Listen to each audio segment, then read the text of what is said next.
So, here I stand, ready to begin my little experiment. I suppose I'm sitting.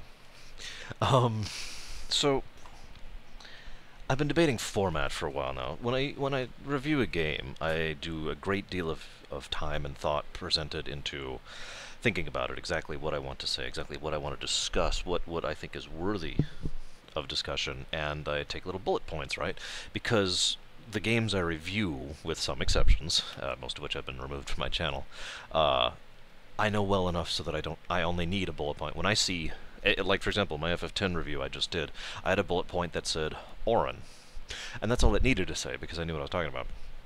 With something like this, especially because I want to do an episode-by-episode format, and that is the preferred way I'm going to be doing this, it's a little bit harder to get across, basically. And, well, just look at this. I don't know if you can see here.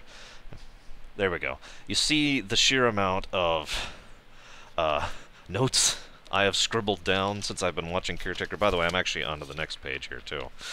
And I'm wondering if I'm either taking too many notes or too little. I'm going to go ahead and run with it for now, because most of these are going to be, again, bullet points. Instead of Orin, I'm going to be saying, oh, there's this little thing, and it came like this, and came out across like that, and blah, blah, blah. There are a couple things I want to get across here, though. One, I'm going to be doing a series review. That's actually right now, what I'm going to be doing as soon as I'm done here. And I'm trying slightly different lighting to see if it's a little bit better, because the actual lamp over there is very orange, so I have my monitor on now. Yes, this is all my monitor light, by the way. This is the difference between the two. Here, let me demonstrate for you what the difference is. There we go. See? This is without the monitor on, so... Anyways, I figured I'd try it, try something different. If people don't like it, they could say, hey, we don't like this, and I'll be like, okay, I understand. But, getting across the point here, there we go. Shoot, I completely lost my train of thought. I apologize. I've been watching Caretaker over the past 50 minutes, apparently. That's how far I'm into it, and taking my notes. I want to do episode by episode. I want to do each episode. I want to do, obviously, just thoughts on the episode itself, right? Which is the closest thing that would come to an actual review. I don't want to...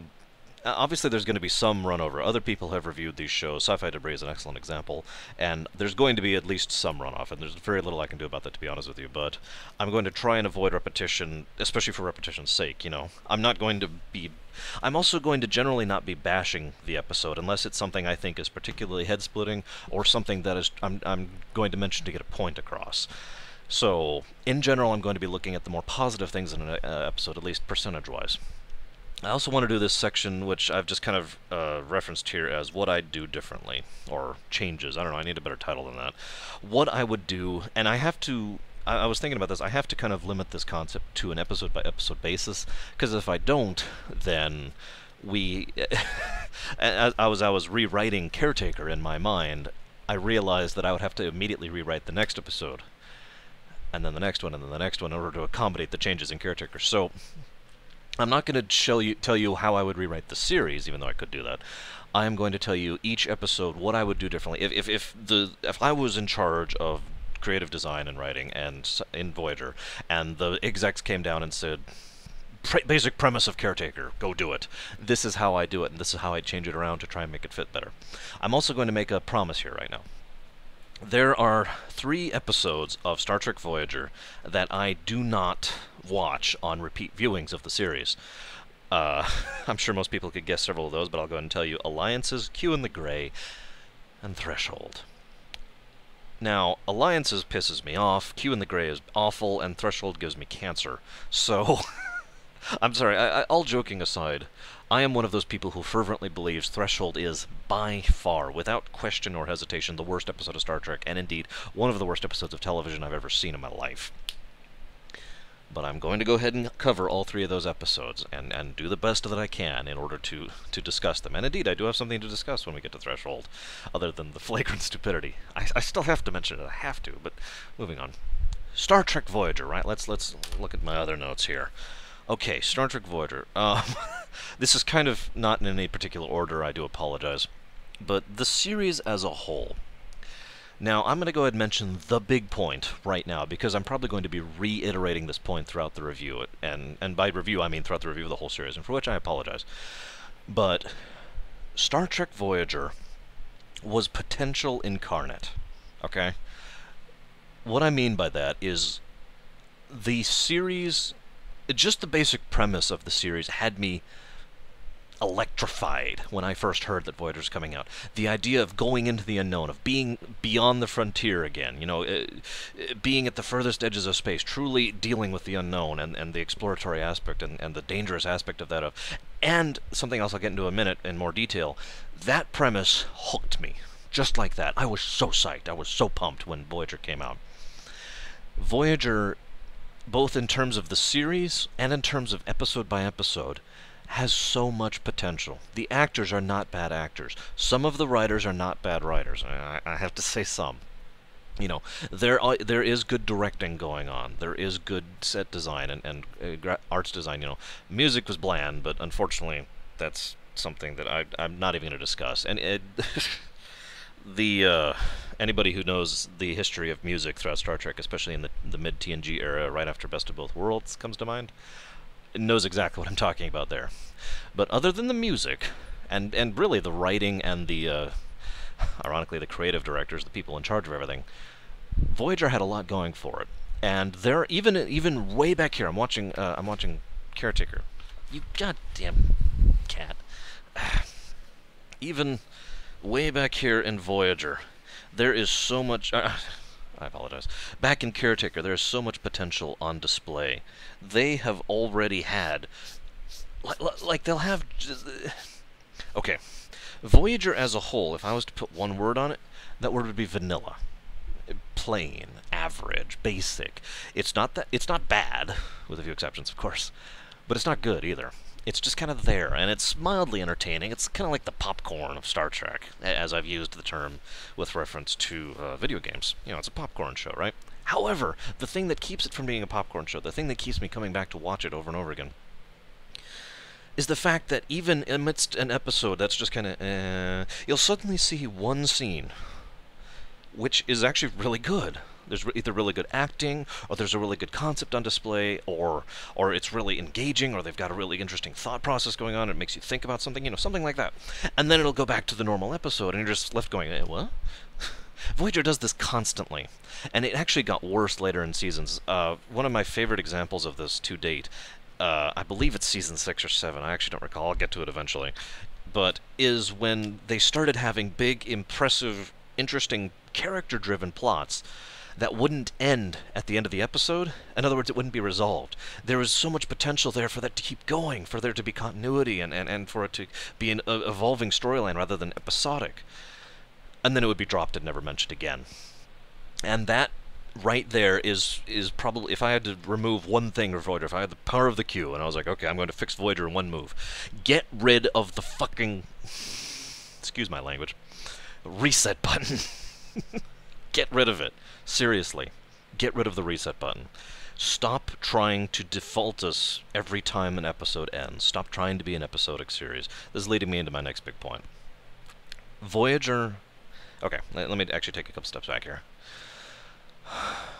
Star Trek has never really been a serial type show. In fact, there was actually genuine opposition to serial arcs. To episodic arcs back in Next Generation. People were actually fighting against the idea of having straight continuity. The biggest example I can think of is Family, which comes right after Best of Both Worlds. They didn't want that, and they fought against it, and they fought against it, even though that episode is A, one of my favorites, and B, in my opinion, essential. And I'm not going to get into the details of that, but that just shows the attitude involved. Now, Deep Space Nine had a chance to reach out into serialness, for lack of a better way to call it. But ultimately, a true serial in Star Trek would not happen until, ironically, Enterprise, Season 3 of Enterprise, the Xindi arc, which I do genuinely enjoy, by the way. There's a couple episodes I don't like in that arc, but overall I thought the Xindi arc was awesome, and I enjoyed it. Not the best of Star Trek, but it did one thing very well. It was a true serial. For the first time, they actually let them do that. And an episode's end would not be the end of any of the story arcs going into it. Oftentimes, the next episode would take place, in terms of story, like a day later, an hour later, something like that. It would be one contiguous story, which is what a serial is, right? Now, Voyager should have been a serial. This is what I've been building up to this whole time. The entire premise screams it at the top of its lungs. It says, this is a series that is meant to be a serial. This is designed to be a contiguous story, to have constant continuity. It really did just glow with that. It's one of the reasons I was so excited when I first heard the premise. And this is ironic because The Next Generation, a show that was very episodic. There's another term for that, and I can't think of it right now. A series that was very episodic, nevertheless had more of a serial nature to it, more gradual continuity, which I'm not going to discuss here in detail, than Voyager did. Voyager had sprinklings of continuity every now and again. Not even the sprinklings on a Sunday, because that's at least, enough you could see. There's like 3 or 4 sprinkles of continuity throughout Voyager, and it did happen every now and again. And there were actual arcs, sort of, that kind of developed, sort of, throughout the course of the series. The Doctor, in his entirety, comes to mind, as does 7 of 9, sort of. That doesn't quite get credit for that for reasons I'll go into later. Things like that, right? Voyager should have been a serial, is what I'm saying. It had so much potential for it, and everything about Voyager screamed it. And you will have an episode, I'll discuss this in more detail when I get there, but you will have an episode where the Doctor goes through such a massively traumatizing event that it changes his outlook and his life forever, and it will never be mentioned again. That was a mistake. That is poor television right there. And yes, I said it. I'm sorry, I do enjoy Voyager, obviously. I'm doing a review of it, and I do want to enthuse about this show. But one of the reasons I really wanted to do this review of this show, and I guess I should have said this first, when I first mentioned I would do Voyager only if it was requested, it was because while I do enjoy Voyager and I can still enthuse about the show, not nearly as much as any of the other ones I listed, and more importantly, the reason I like talking about Voyager is because I like filling in the gaps. I like discussing what went wrong, and, more importantly, how I would fix it. This is why I'm going to have that how I would change it section in each episode, and I'm going to put that at the end, so if anybody doesn't want to hear me talking about how I would fix the problems, feel free to stop watching at that point. I'll make it clear, what I would change in the Caretaker. First of all, I would make there be 50 Star Destroyers. No. You get the point. But I enjoy talking about it because it's like talking about Final Fantasy X-2, which is the next game review I'll be doing, not tonight. My throat's already getting sore. But talking about that game is interesting to me because while it is not a great game, it has so much potential and there is so much missing, if you know what I mean. And there's so much to discuss about its not quite failings, because it isn't bad. Anyways, I'm reiterating my point. Let's go over what else we got here. Let's talk about a few specific things about the series as a whole. There's the serial thing, highlighted in bold here.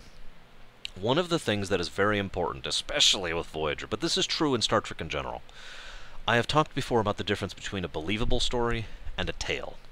I actually have since received a suggestion for probably the single most believable science fiction story that is at least high science fiction, that is still hard science, and still extremely believable. That would be Honor Harrington, the Honor Harrington series of books. Once you accept the concept of we can create, generate, manipulate, etc. gravity, everything else they do fits, mathematically speaking, with some margins of error, of course. Very hard science, very believable, very self-consistent. And I've used other examples. Babylon 5 is an example. Mass Effect is an example. Etc., etc. Stories that don't bother trying to keep that sort of thing consistent are more or less by definition tales, and Star Trek has always been a tale. All of them have been. Voyager is that more so than most, and this is a problem, because Voyager, on many occasions, requires you to accept a silly or ridiculous concept, scientifically speaking, or mathematically speaking, or whatnot, pretty much the definition of technobabble, because technobabble is, by its definition, nonsense. That is what technobabble means. Nonsense that is dressed up to look like science. You have to accept technobabble in order to enjoy Voyager. That is simply flat truth. And I think it is still possible to do it, because I do think there are good and enjoyable episodes. I do think whenever they do actually allow the characters to grow and move and interact with each other, it works. I do enjoy several of the plot lines. Let me give you an example right off the top of my head. This is actually not from Voyager, but this is what brought this to mind and why I needed to mention this here, especially. In The Next Generation, there's an episode called Cause and Effect. One of my favorite episodes, actually, of Next Generation. Now, you have to accept several... it's not ridiculous, it's not at the ludicrous line, but it is several concepts you have to just kind of go with. You just have to kind of nod and be like, okay, and go with it in order to get the story underneath it. Now, in Cause and Effect, that works really well, because the story underneath it is excellent, and it's beautifully directed, wonderfully acted, amazingly presented. Even the concept of the presentation of the mystery was actually interesting because of the way it was presented. The differing perspectives that you see throughout the episode, and the slight altercations. And I'm not going to talk about that in detail. I'll get to that whenever I review Cause and Effect.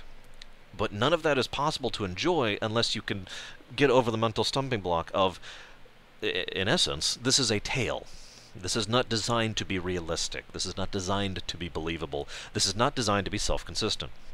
I say this with Voyager especially because, as much as I hate myself for saying this, for a series that should have been a serial, the best way to enjoy Voyager is to enjoy each episode individually and completely ignore the others when you are on that episode.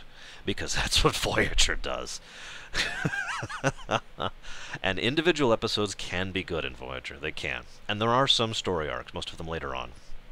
But there's a couple exceptions. I'll get into that later. But anyways, next thing I want to talk about is how lucky Voyager was. Anybody who is even remotely involved in television knows exactly how stressful it is and how under the gun you constantly are. You want to talk about the sword of Damocles here. That thing is just hovering there constantly. The threat of cancellation, the budget issues and filming issues. There are so many problems that are constantly threatening you. If you are... Well, if you're in the position I imagine myself what I would be in. If I was doing a television show, I'd be creative director. Someone who actually does directing, someone who does story arcs and character arcs and actually designs the story, right? I'd be the JMS of Babylon 5, for example. So that constant weight and threat would be something that I, to use a theoretical example here, would be under a continuous stress therefrom. And it's so amazing that Voyager lucked out as hard as it did, because most series don't have a chance to have 7 seasons, especially when they are, frankly, as mediocre as Voyager is. Enterprise, if I might use that as an example again, finally got its footing in Season 3 and actually started being about something in Season 4. Both seasons I do genuinely enjoy, and I admit that there's still bad episodes in them, but just about every series had bad episodes. Even my favorite series of all time have bad episodes. The original series had bad episodes. Spock's Brain, anybody? But you get my point, right? Enterprise managed to finally get their footing, finally started to be a good show, and they were canceled. Firefly starts off running, takes off, doing well, cancelled. Farscape, in the middle of one of their major story arcs, cancelled. You get my point here? Voyager was very fortunate, and I think, as weird as this sounds, part of the reason I tend to enjoy Voyager as much as I do, only a part, but still a part, is the fact that I understand just how fortunate I am to have 7 seasons of this series to watch. Because it was very likely and plausible that it was going to be canceled early on. This is true with Deep Space Nine as well, by the way, another show that was under very serious threat of cancellation on more than one occasion. And so, again, very fortunate to have been able to see the story reach fruition, especially in Deep Space Nine's case. A couple other things I want to discuss that Voyager has in terms of benefits and negatives, and I really want to get these over with right now, because they apply to basically every episode. First of all and foremost, the intro song to Voyager is actually really amazing. I genuinely enjoy the music, and it is a strangeness that when I rewatch Voyager, I don't fast forward through the intro, unless I'm really in a hurry for whatever reason, because I enjoy the music, and I enjoy just listening to the dun, dun, dun. Now that may sound like a weird thing, but for a series that has such generic vanilla music for the actual episodes, it is nice to hear what I consider to be a truly good song to help bring it all together, if that makes any sense. And I remember actually when I was watching it come out, as it came out on the television, that was one thing I used to turn it up just a little bit so everyone in the house could hear it because they liked the music. Sorry, memories. I feel old. I don't look old, do I? I don't know. Maybe it's the beard. Whatever. So next thing. One of the problems they've had, and this is something I've discussed at length, is the battle scenes. This is tied in with another problem, but in the Next Generation, they had a technique, a directing technique, which was actually very effective. Anytime they had a battle scene, any given cut of that scene would generally only last about 9 seconds on the outside, okay? That's a critical number. Replication of threes is something anybody who works in cinematography knows about, but, you know, the 9 rule is also a very static one, obviously, because it's still based on the threes. You have 9 seconds of any given cut. And when you have a battle scene, and when you are the actor, right, and you have to sit here in the chair and say, "Battle stations, front alert!" And that's your scene right there, that right there. It is much easier for you, as an actor, to get the energy and the effort out into that scene to get across the point that you're under attack and it's severe, right? Voyager tended to do the opposite of that. Not always, but for the most part, most of the Voyager battle scenes were 30, 40-second cuts, which is way too long for and gets it is much more difficult for an actor to get across that energy and that enthusiasm when, if you look at it from their perspective, they are sitting, you know, just in a chair, a prop with a bunch of cameramen, and looking at nothing. Actually, they're looking at the broken stage over there because they're in one of the this cut of the bridge, which actually doesn't have the front on it, and all they're seeing is nothing. And you get what I'm going with here. Now, that's only one reason, of course. I have a feeling that the directing and the writing had a lot of reason to do it, but the battle scenes in general in Voyager are just tame and frankly boring. And I'm not saying that because I want action, you know. Quite the contrary, the battle scenes in Voyager just make me kind of shake my head, and this leads me to the second thing I wanted to mention here. Voyager is a warship. I know I'm getting into a little nitpicky. By the way, I'm going to make a promise. Or, no, I'm not. I'm going to make a saying. I'm going to try. I'm going to do my best to not geek out in true Trekker fashion. I am a Trekker. A Trekker, not a Trek-E. And the mere fact that I know that distinction probably highlights the problem right here. But I am going to try my best to not get bothered by the little things, because there's so many of them. And a mind like mine, if you've been watching my reviews at any point in time up until now, you understand that my mind is very analytical, and I pay attention a lot, and I pick up on little things a lot. So, it's kind of a problem for me, right? And so I will do my best not to bring that up. However, when this is a major component of the series as a whole, indeed the franchise as a whole, it bothers me. To summarize this in very brief, Wolf 359 changed Star Trek. The Borg changed Star Trek. The Dominion changed Star Trek. Now, the Borg had already happened, and the Dominion was on its way to happening, and the Voyager, I guess I'm not that much of a geek. I can't think of the class of the ship. Oh, I bet I can. No, I'm not going to waste your time. The Voyager and its class of ship was designed in that era, in the we need to have warships, we need to have battleships mentality, because before that, all the ships were primarily gendered toward exploration. Before that, you would have captains who had never served in combat, because it was the golden age. It was the post... It was the after the wall fell, which is Star Trek VI, and leading up to the Borg. That whole golden age period there was a highlight of the Federation and of Star Trek in general. All that changed, and so now we have this new design philosophy that is basically geared towards survival, combat. You know, they have the tricobalt torpedoes. They have the advanced technology to go as fast, to have the improved warp fields and all that fun stuff, you know, and all this other geeky stuff I could go into. Why is this relevant? Because that change, the post-359 Star Trek, was a completely different Star Trek from the one before it, and this is true in all three of the series that are impacted by this, to some extent or another, I should say. So Voyager, a ship designed in that era, which is also one of the brand new ships that they just built. I'm going to quote my friend. Why is the Voyager constantly getting beaten? He actually asked me this question. Or no, I'm sorry, he asked a friend of mine this question. Why is Voyager constantly losing? This is a warship which has technology generally past most of the people in the Delta Quadrant. With some exceptions, of course. And they are constantly losing. Now, there's several problems there. First of all, I don't have a better way to say this. The idealism of Star Trek has always been one of the appeals of it, right? To me, and to several people I know. That being said, I always tend to temper that with a degree of realism, as I try to do in all such things, which is one of the reasons why Deep Space Nine is probably, at the very least, tied for my favorite of the Star Treks, right? That being said, when you take idealism and you take it to the furthest extreme, which is zealotry or dogma is a good word for that, you have a situation where, in my opinion, you have lost it. You've lost your way. You have taken something and taken it to extreme, and in so doing, you no longer have the essence of what it is you started with. Voyager is that in spades for Star Trek. The way they approach the Prime Directive, which I'm not going to cover until we get there, because they only actually mention it a few times, but every time they do, it makes me want to just boom. But that mentality is present in so much of the show, because in so much of the show, they raise shields. Okay. We got hit. Okay, we got hit again. Okay, we got hit. Target their engines. No, okay. Shields at 60%. Okay. Target their phasers. Okay. Okay. Keeping in mind this ship could blow away a Kazon, one of the big Kazon ships, I don't know what they're called, probably in about 6 seconds flat if they just opened up on it.